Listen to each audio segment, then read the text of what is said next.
সুপ্রিয় শিক্ষার্থীরা, আসসালামু আলাইকুম। নাজমুস ইংলিশ কেয়ার পক্ষ থেকে সকলকে জানাচ্ছি শুভেচ্ছা। চলো আজকে আমরা কিছু সময়ের জন্য শৈশবে ফিরে যাই। এবং প্রশ্ন হতে পারে, স্যার আমরা কেন শৈশবে ফিরে যাব? দেখো, হোয়াইট বোর্ডে লক্ষ্য করো কি লেখা হয়েছে। I go to school. আমরা এগুলো শৈশবে শিখে এসেছি। তো এই জন্যই আজকে আমাদের বিষয় হলো চলো শৈশবে ফিরে যাই।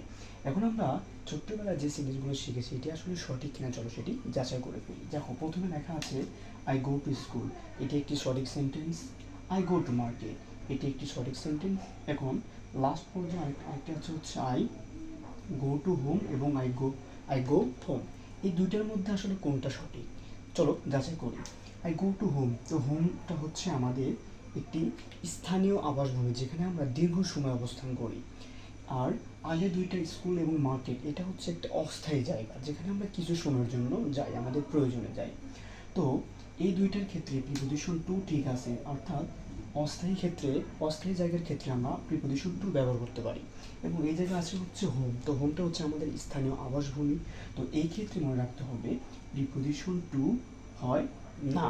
তাহলে প্রথমটা হচ্ছে আমাদের রং, আই গো টু হোম এটি একটি রং, এবং পরবর্তী হচ্ছে আই গো হোম এটি হচ্ছে একটি সঠিক। কারণ হোম হচ্ছে স্থানীয় অর্থাৎ পার্মানেন্ট জায়গা যেখানে আমরা দীর্ঘ সময় অবস্থান করি এবং এর আগে কোনো প্রিপোজিশন হবে না।